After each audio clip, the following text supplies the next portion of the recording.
Ну что ж, всем привет! Пришло время рассказать вам о немецкой медицине. По той простой причине, что я ей практически не пользовался за те почти 10,5 лет, что я здесь живу.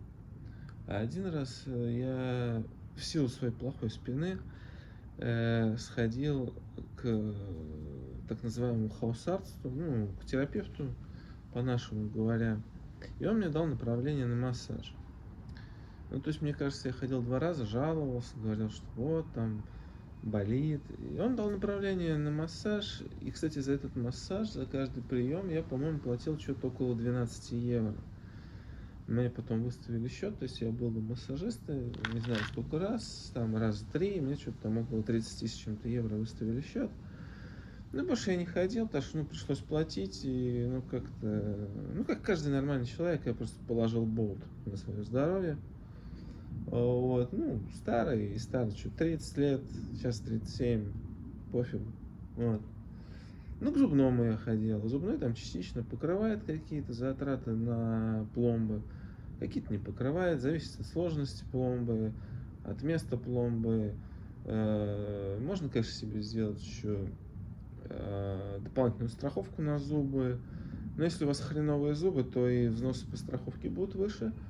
Или, например, в плане импланта, если у вас показания к имплантам, то вас страховать вообще не будут на конкретный зуб. То есть скажут, что вот этот зуб страховки не будет страховаться. Вы его, если у вас, допустим, вот нету зуба на каком-то месте, а вы скажете, я хочу сделать себе страховку на импланты. Они снимок сделают перед тем, как страховку заключать, и скажут, ну у вас здесь зуба нет, здесь вам по-любому имплант надо ставить. Какая тут страховка повисит? Никакая. Поэтому будет действовать только на те зубы, которые, по их мнению, имплантология сейчас вот не требуется. Поэтому обмануть так не получится, ну или придется обманывать, там как-то хитрить. В общем, я предпочитаю жить по принципу не врать, потому что потом не придется запоминать, где ты врал. Надо будет меньше помнить. Проще правду говорить. Либо, ну, если что-то забыл, то честно сказать, что что-то забыл. Вот. А врать, это, конечно, все плохо. Вот. И боком выйти может. Ну вот, и тут, значит, где-то в конце июня этого года, 27 числа, чувствую, как-то сижу за столом, а я работаю за столом, я за компьютером работаю, там, в программе, в Excel, рассчитываю свои электрические величины. И тут чувствую, что что-то левый локоть как-то, ну, что-то мешает. Я не могу, в общем, нормально локоть поставить.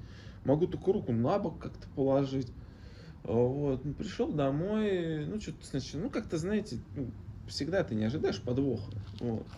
И такой, ну, может, это я такой особенный, что на свое здоровье опять хрен поклал. Ну, и потом жена говорит такая, это ты с ума сошел. У тебя там такая шишка. А я сам почувствовал, что какая-то шишка, но я думаю, ну, блин, ну, мало ли бывает. Ну, пройдет, ну, что, опухло, так же отпухнет. Вот. Ну и, в общем, она тут же погуглила, потому что ее-то в Гугле не забанили, в отличие от меня.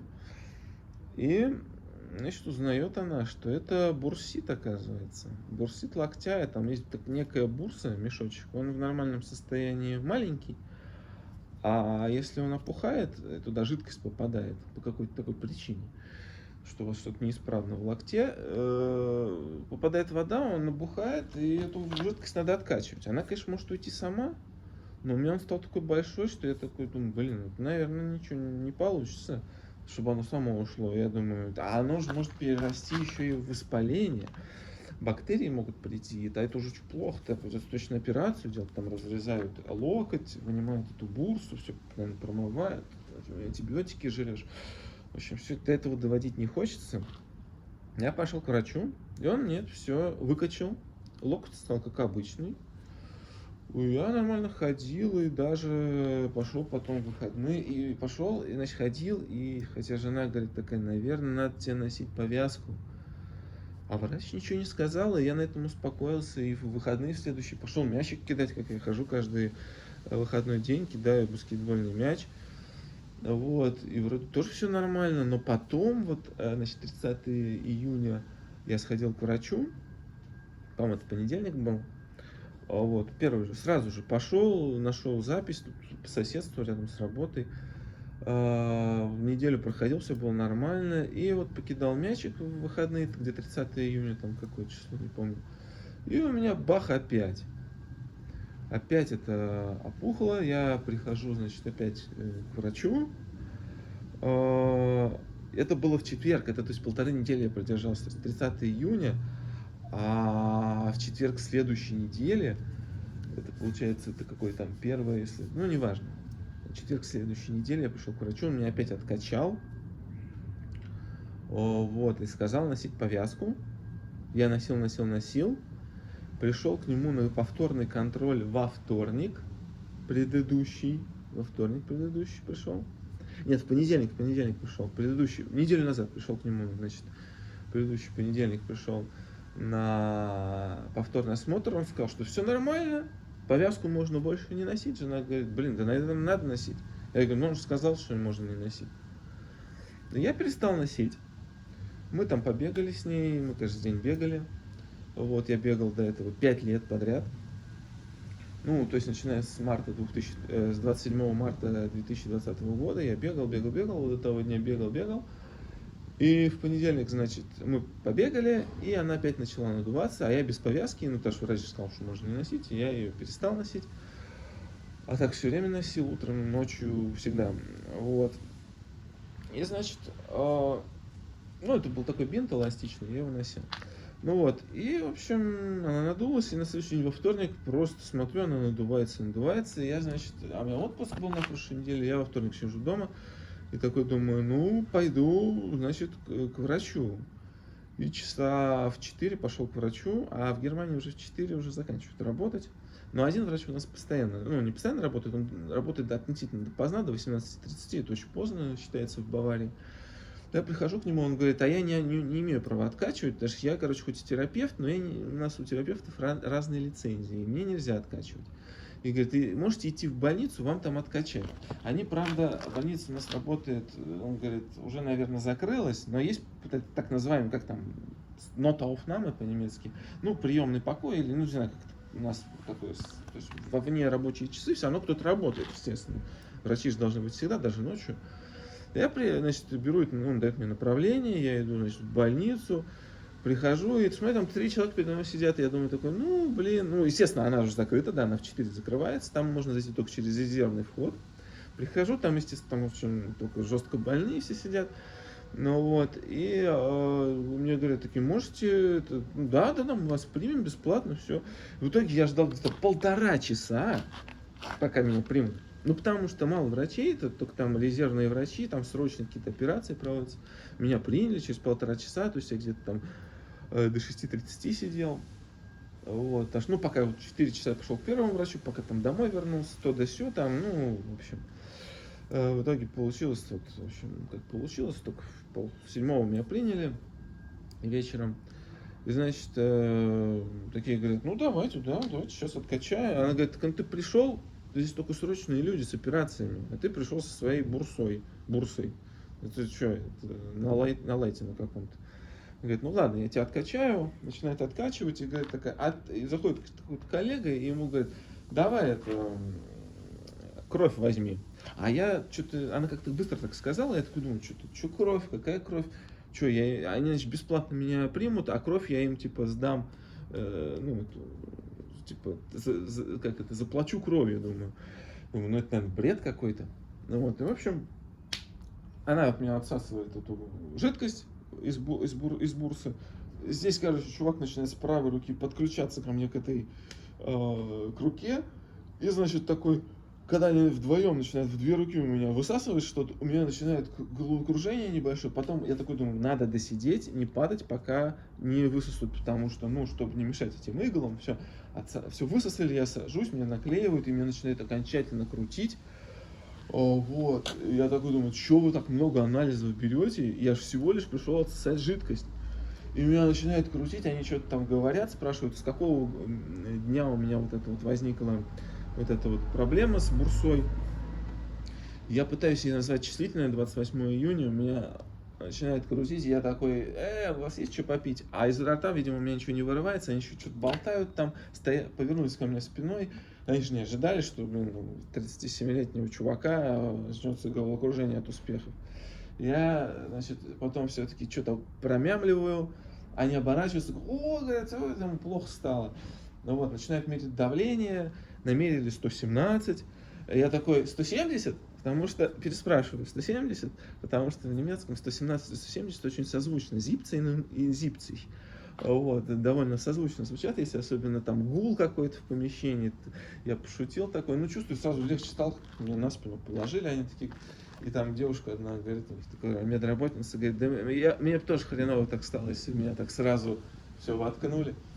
Вот, в общем, выкатили на каталке, она такая, ничего себе ты там, я видел, что тебя за ноги подняли, положили, вот, значит, поставили меня в коридоре, потом врач выходит и говорит такая, вам анализ крови сделали, у вас, в общем, воспаления нет, антибиотики вам не нужны, не воспаления нет, воспаление есть, но оно не бактериальное, то есть нормальное, не жесткое.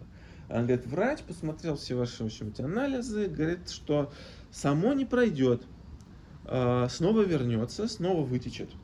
Надо делать операцию. Такого поворота я вообще не ожидал. И это, конечно, был вообще прикол. И я такой говорю, я хочу подумать, наверное. Жена тоже говорит, ты можешь подумать, потому что если разрезать, это значит будет либо местный наркоз, либо даже общий наркоз. И говорит, давай, надо подумать. И я такой тоже думаю, нет, нафиг надо. Говорю, и такой думаю, надо, наверное, повязку все время носить. И вот пока я носил повязку, видишь, ничего не вытекало. Может быть, нужно просто поносить повязку, и она тогда будет сдерживать, эта бурса спадет, все нормально вернется. Тем более в интернете пишут, что действительно некоторые даже там 6-12 месяцев это восстанавливаются. Но нафиг эту операцию разрезать и вынуть, это, конечно, все замечательно. И они говорят такие, хоть послезавтра операцию. Был вторник, в четверг, в пятницу, во вторник, то есть вот завтра можно операцию делать. Набирайте, приходите. В общем, с прошлого вторника по сегодняшний понедельник я хожу с вот этой штукой, потому что как только... с прошлого вторника, с прошлой среды, потому что во вторник было уже поздно куда-то идти, уже было 7:30, мы не стали идти ни в какую аптеку, тем более она могла быть уже закрыта. Мы спокойненько пошли там с собаками погулять, я заматывал бинтом. Потом на следующий день утром мы пошли купили вот эту штуку, и по сегодняшний день с ней хожу, ничего не вытекло. За все приемы врача я не платил, все страховка покрывает. Поэтому будем ждать. Врач в прошлый вторник же, в прошлый понедельник, он мне сказал, что он высосал все отсюда, и говорит такой, теперь вам нужно к ортопеду, я вам даю направление к ортопеду. Я могу, понимаете, оно как будто набухшее у меня. То есть оно вроде бы не вытекает больше, но оно у меня набухшее. И он мне дал направление к ортопеду. В четверг пойду, посмотрим, что скажет ортопед. Представляете, то есть я не просил направления, я просто сказал, что вот такая ситуация, что эта тварь меня бесит, что, я не понимаю, что делать-то, может, как-то надо какие-то упражнения делать. И он мне все дал. Я всегда говорю, что с этими направлениями нужно... мне еще коллега говорил, это еще был в 2016 году, русский коллега, я говорю, всегда надо знать немецкий, это тоже важно, то есть убеждать людей. Но тут есть и русские врачи, русскоязычные, и как мой коллега предыдущий говорил, с прошлой работы, он мне говорил, Леш, если один терапевт не дает направления, сходи к другому терапевту. Возможно, он даст направление. Когда у тебя есть направление, ты, соответственно, бесплатно идешь, и медицина тебе все оплачивает. Там пишется, что у тебя есть диагноз, у тебя есть проблема. А если у тебя есть проблема, то в Германии бесплатные все вот эти манипуляции врачей. Таблетки, возможно, потом будут платные, естественно, но по рецепту они тоже, кстати, по скидке, там 10 евро, а иногда, если ты, меня это не касается, потому что я не получатель соцпособия, те, кто получает соцпособие, для них бесплатно. Но это, естественно, все может стать боком, как когда у нас приезжают всякие там люди, беженцы, например, точнее, они и есть, они имеют право на полное, бесплатное. Пердилу подтвердил, как вы слышали, они имеют право на бесплатное, все, они ходят постоянно по врачам и по максимуму используют медицинскую систему и страховку.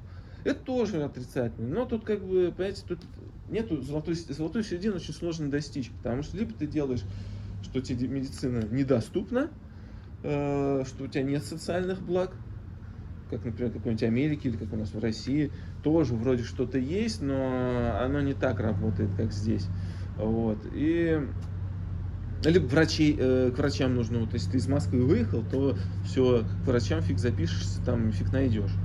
Вот. Ну ладно, это отдельная история. Вот. В общем, будем смотреть. Пока что моя бурса держится. Спорт я ограничил, баскетбол не играю, не бегаю. Ну, мы подумали с женой, что до этого четверга мы подождем. А в четверг тогда, если не будет вытекать, то мы будем бегать аккуратно все время вот в этой штуковине. Вот, это вот такая небольшая, в общем, киборг я теперь стал. Так что жду ваших разгневанных комментариев, естественно. То, что я тварь, предатель, что я ничего не знаю о России, что в Германии сейчас там что-нибудь должно случиться. В общем, ставьте лайки, подписывайтесь на канал, здесь говорят, и не отравят, и не посадят в тюрьму.